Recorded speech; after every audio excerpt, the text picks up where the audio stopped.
Hey y'all, this is a child life update video. I've not made one of these in probably about a year, and a couple of reasons for that. I was not really ready um, to share kind of what my year's been like, and it's also part of just being vulnerable and having other people hear the story, but it's the real story and it's the truth. And I didn't have any more excuses for me. I was like, you know what? Let's just go ahead and do it. Um, so this is my journey.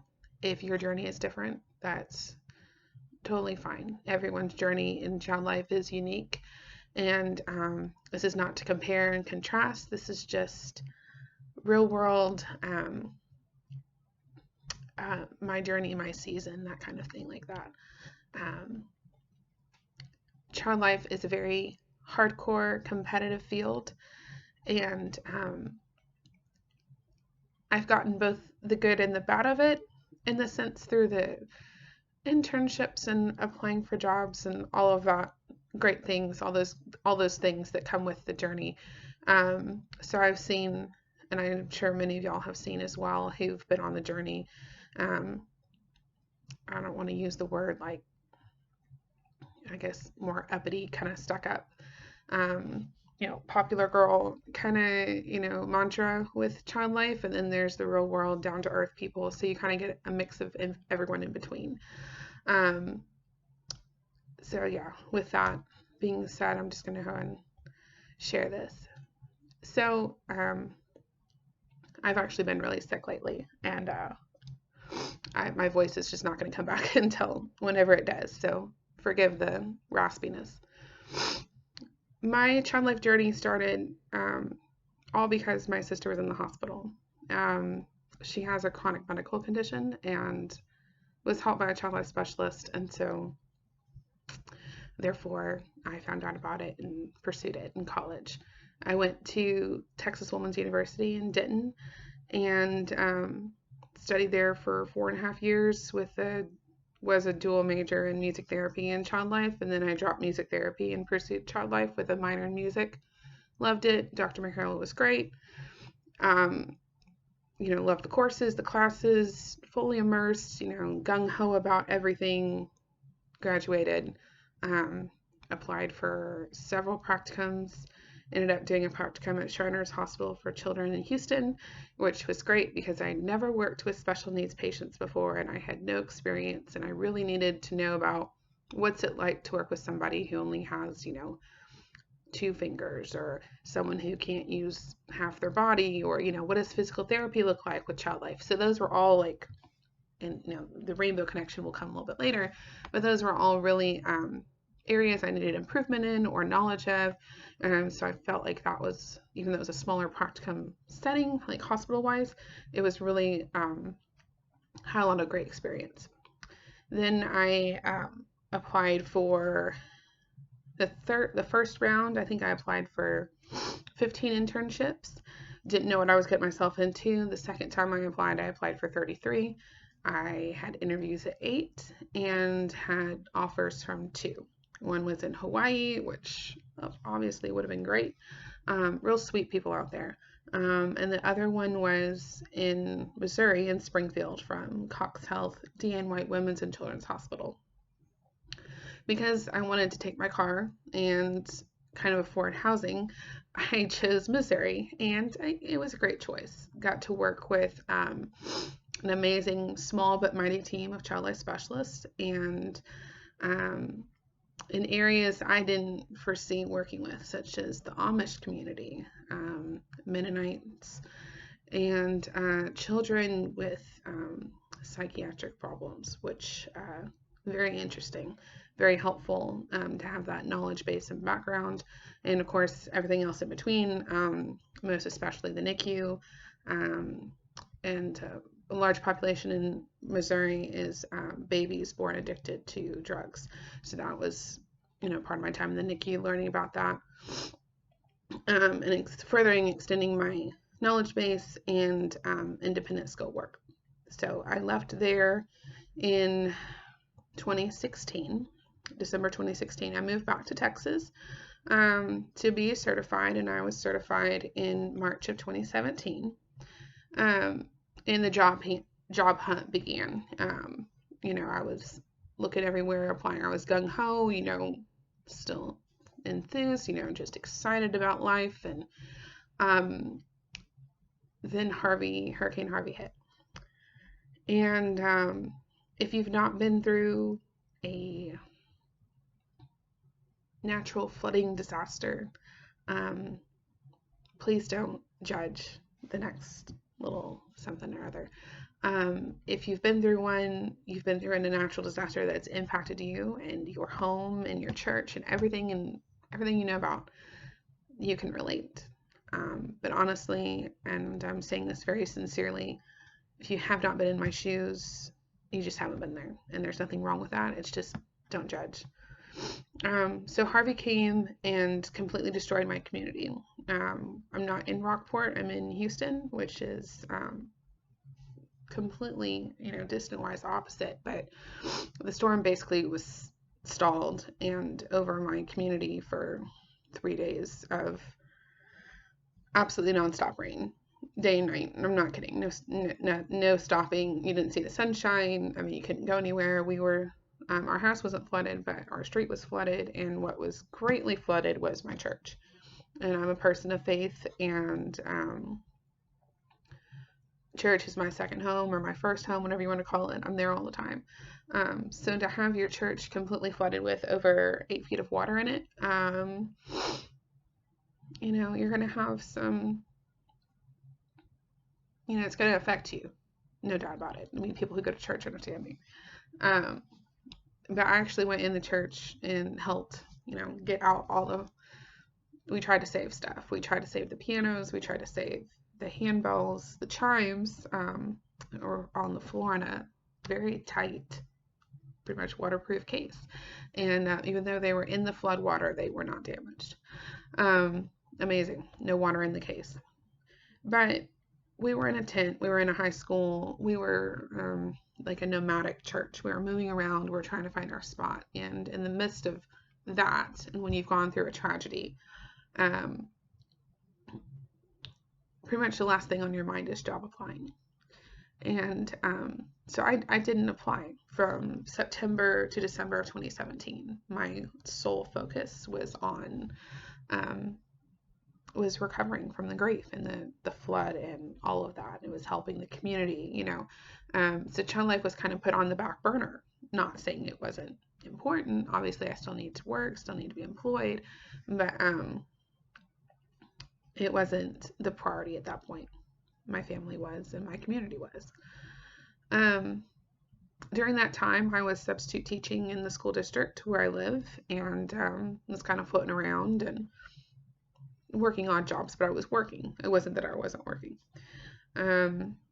So spring of 2018, I got a long-term special ed early childhood teaching job. It was a substitute teaching job from, I want to say it was like February, January to April. It was like a maternity leave, personal time off thing. So that was great, because going from absolute tragedy and then jumping into something very rewarding is very healing for someone who's been through traumatic events, and any child life specialist would know that. So I thought. While I was doing this long-term job, I said, you know what, it's 2018, we're going to go ahead and jump on the bandwagon again and start applying for jobs. And I mentioned my availability would probably be around April. I was willing to move. I was even willing to relocate. And I think it was around March, I was applying for a job. I won't name where. It was a full-time gig. And the child life specialist I was talking to on the phone, this is a phone interview, she was looking at my resume, and it clearly says I wasn't not working with kids. I was always working with someone. But she said, well, what were you doing from like beginning of like August 2017 to like till now. And because I hadn't been volunteering, first of all, because I couldn't. I honestly, I couldn't volunteer. And I already had um, over 500 volunteer hours from Texas Children's Hospital. I had over 600 hours from internship. I had done all the volunteering. And instead of volunteering at a children's hospital, I was volunteering at my church. I was helping people, clear stuff out of their offices. And we formed a ministry for women who were in crisis pregnancies, and so I was helping through there. So I just kind of was redirecting my volunteering, but it was all being done through the church and not a hospital setting. And so I told her about Hurricane Harvey and how and what it did to my community, and she called it a sabbatical.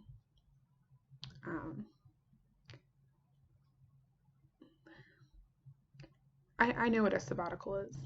My friend, when she left her previous job, she was literally on a sabbatical. She had enough money saved up, and she took a vacation, and before she got her current job, and that's a sabbatical when you're taking it back and doing stuff for you. Hurricane Harvey was not a sabbatical at all. I'm not going to cry about it. I already have done that.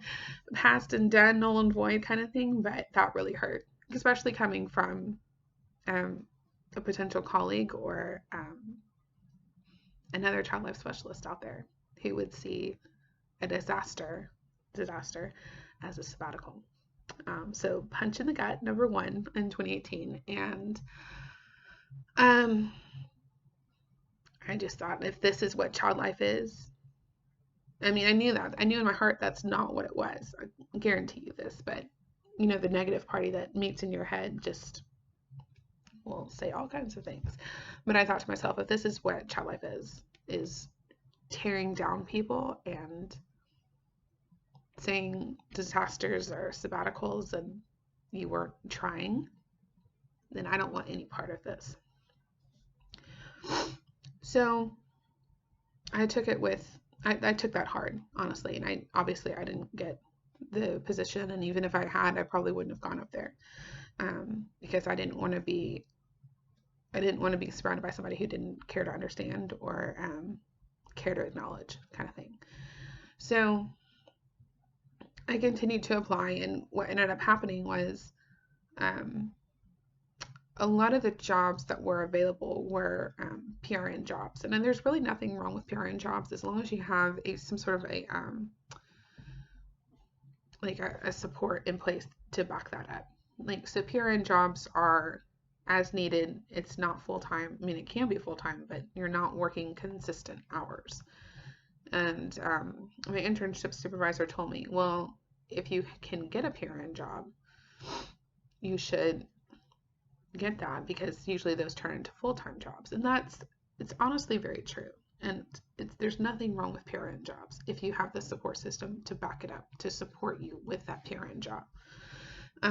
One of the very real realities, and I'm not trying to scare anyone, but it's just a fact of life. When I turned 26, I was no longer on my parents' medical plan. And so actually I had to go on something called COBRA, which is very expensive. We're talking, I was paying about $300 a month for medical insurance. And for one person that's not terrible, but for someone who's working, I was still employed by the school district, but it was under a substitute position, so they didn't have medical insurance. They had to purchase it through COBRA.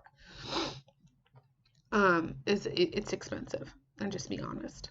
So I really needed a job that was full-time and that was salaried and that would pay benefits. And unfortunately, at the time, a lot of the jobs that were child life jobs were PRN, where I was looking, and they were out of state or far away. And I couldn't really the kind of areas where I could have accepted a PRN job, they didn't have any, like where I could have stayed with family, not having to worry about rent. And I couldn't see like moving to a new city somewhere with a PRN job and working a second job. I knew people do it. I just personally couldn't see it. I told the activity coordinator at Shriners back when I was doing my practicum, and I told him, I said, I think I'll only go 3 rounds of internship application. I said, because I can't see, like, I need a purpose. And he said, I get it. I really do. So anyway, I thrive when I have a purpose. And I know that sounds ridiculous, and why are we saying that a job is a purpose? But with my family and I think this is a plight of future child life specialists and current people. When we're talking about our parents and wanting them to be proud of what we do, and for my dad, who was an educator his whole life, he got tired of the waiting and the lack of jobs, and it was almost like he kind of stopped believing. And so that was really hard on me, because I felt like I was doing everything that I could do. I graduated with honors. I had tons of volunteer hours. I had experience with lots of different populations. It was a hard time, in short. And I know there's other people I've talked to on YouTube and through Instagram who have had, the parents or the family is not either no longer supporting or no longer believing. And I think that's a very tough place to be, especially when you've worked so hard. And I think that's also true on the family side, is they've seen you work so hard and still nothing. So it's a kind of a joint disappointment. So I finished up the long-term sub job. I was applying different places, but summertime came, and I really can't remember what I did in the summer of 2018. It's been so long, which it's not very long, but whatnot. So the fall came around, and I was still substitute teaching. And I thought to myself, I don't want to do this anymore. Oh, I remember what I did. Summer 2018. I worked. I decided to go ahead and get my alternative certification in teaching. It's just another tool in your toolbox, as we said at TWU. There's nothing wrong with having tools in your toolbox, and the more tools you have, the more you can do, and the more marketable you become. So I thought, well, there's nothing, it's not going to kill me. So I started my alternative certification process, and that was a lot of work. I also took my placement tests and my certification exams, and I passed all of those. And so I started the fall of 2018 as a certified teacher, also certified in special education. This is a detour on this journey of what we're doing.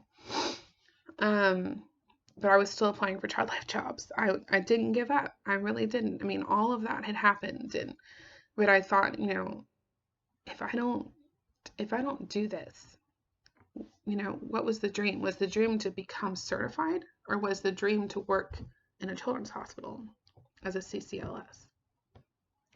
A lot of soul searching going on there. So I also applied for special education teacher jobs. I know it's crazy life, but you're also looking for a salary and benefits. So, this is how we do it. So I was actually accepted for a job that I denied. It was a special ed teacher job, working in the early childhood setting. And I denied it because the school I didn't think was equipped to handle special ed. It was a new program they were starting, and I had spent time in another district at another school the previous spring, and what I saw and experienced lended me to think that it wasn't going to be a good outcome for the kids. So I denied the job. This is where God steps in. So my best friend was very disappointed in me that I denied this job, because she knew I'd been searching for a full-time job for months. This is ridiculous, she said. Why are you denying this first opportunity? Like, you have to get your foot in the door somewhere. And it didn't feel right in my gut. And I said no. Then I got an interview with Children's Hospital Colorado. I had been wanting an interview with them since I started with Child Life. That's not where my sister was cared for, but I love Colorado. My aunt lives there. It was kind of like this perfect match. It was for the new hospital in Colorado Springs. And I just remember being at the school and doing the interview over the phone, and so amazing, so exciting, yeah, I didn't get it, but I loved having the opportunity to interview. I was like, and they're super awesome. They've got the programs I'm interested in.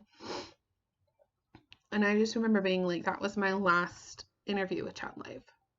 I kind of took a little bit of a break in December, Christmas time. Nobody really wants to jump on the bandwagon and do that all during the holidays. So my plan was to start back applying January of 2019. I'm still without a Child Life job. I don't know, but God had a plan. He had a really great plan. I'm substitute teaching. I go back to a school that I went to during Hurricane Harvey. This place is close on my heart. And was in a special ed classroom substituting as an aide, and witnessed something horrible. I had to report it, as you do all child abuse. And basically, I can look back now and see that God put me in that spot at that time because He wanted me to be there forever, or for this season. So I'm in a new season of life. I am that chance encounter. I don't know who could have predicted it or planned it other than Him. And if you're not religious, that's okay. I am. This is what my story is. That encounter enabled me to be in that room and do a 360 in that room, bring Child Life into that room. These are kids with high medical needs, high special education needs, high extra care needs. And I was able to bring Child Life into that room, completely transform it, get out the ugly, and bring in the good. The principal saw the joy and the care that was being driven into that room, and she hired me. And that's how I got the job I'm in now, which I love and adore. It's hard work, but I can tell you this. If you're on the journey in Child Life and your story is similar to mine, you've applied multiple jobs and nothing, glance into the world of special education. You don't have to park there. Just glance into it. And I say this because people who are certified in Child Life have a very different perspective, a different outlook than the general ed teacher who was in that classroom or who was in a classroom. Our awareness to medical terminology in children in crisis, it's very similar to kids in special education. I recently went to a Child Life conference in Houston, and I saw one of my TW professors, Dr. Rose, there. And I said, I'm doing this and I love it. And I'm integrating Child Life into everything I do, offering choices, providing play opportunities. advocating for sensory needs, all these things that do encompass the role of a child life specialist, but I'm doing it in the school setting, which is actually pretty radical. It's a new field that is occurring in some school districts. No, my badge does not say Catherine Certified Child Life Specialist. It says Catherine Special Education Teacher. But I know in my heart that I'm a certified child life specialist because I did it. I took the exam. I did all the prep work for it. No one can take that away from me. And I was telling her, I said, I really would like to see, if my kids, my students ever went to the hospital, for only 2 out of 7 could advocate for themselves, could communicate. I have nonverbal students, and I can guarantee you in an emergency situation, their parents don't bring the communication device. So I'd love to see some integration of communication for my nonverbal kids when they go to the ER. She's like, you should do research on that. I said, in all my spare time. But no, for real. We need some special ed kids need all the same access to quality medical care in the emergency department or in any hospital setting, including the doctor's office, for communication tools. And that's a big thing. So I'm not trying to say you can't take this idea. Go out there.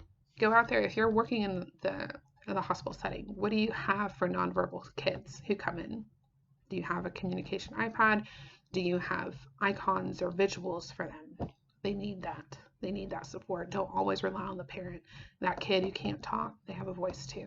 They're very smart and intelligent. But yeah, I couldn't have predicted anything else, honestly. I never saw this coming, but sometimes it's the things you don't see that are the best things.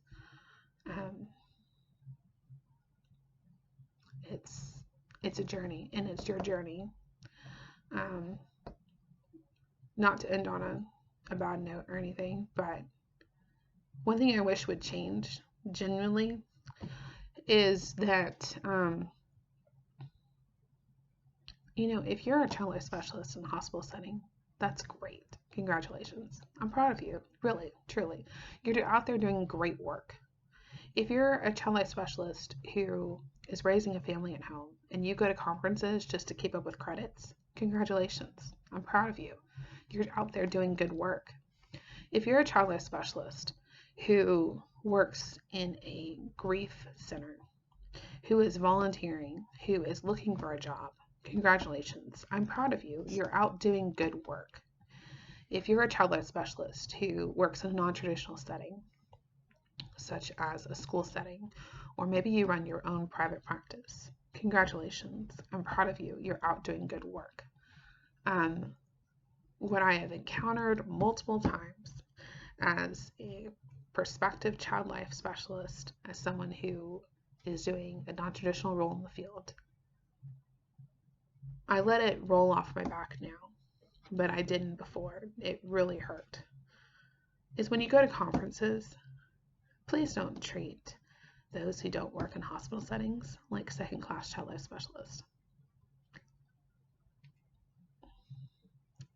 I don't know what it is, but it happens, and it's happened to me multiple times, and I hate it because everyone has worked equally hard to get where they're supposed to be and whatever they're supposed to be, whether it's hospital setting, traditional, non-traditional, whatever. You've worked. You've done all the work and maybe more to get there and to be at that conference. So please don't treat those who don't have a hospital name on their ID badge like they don't care or they don't matter. Yeah. I hate that, and I wish it didn't happen, but it does. So please don't do that, and keep being awesome, because child life is hard, and if you're a student, don't let this discourage you. This is just a journey of years in the making. Your own journey will be your journey, and the question I get a lot of the time is, will you ever apply again to the hospital setting? Yes. But I know right now, in the season I'm in, that the school setting is where I need to be. So I am so blessed and grateful to work where I work and to be around the wonderful women who empower me and these kids. And hopefully in 2020 I'll have some sort of new update. Probably will be at the same place, but God is good all the time. And even through Harvey, he provided such a blessing in disguise. And I'll have a great day. If you have any questions or comments, please write it in the comment section below, and I'll hopefully get back to you sooner than later. Thanks.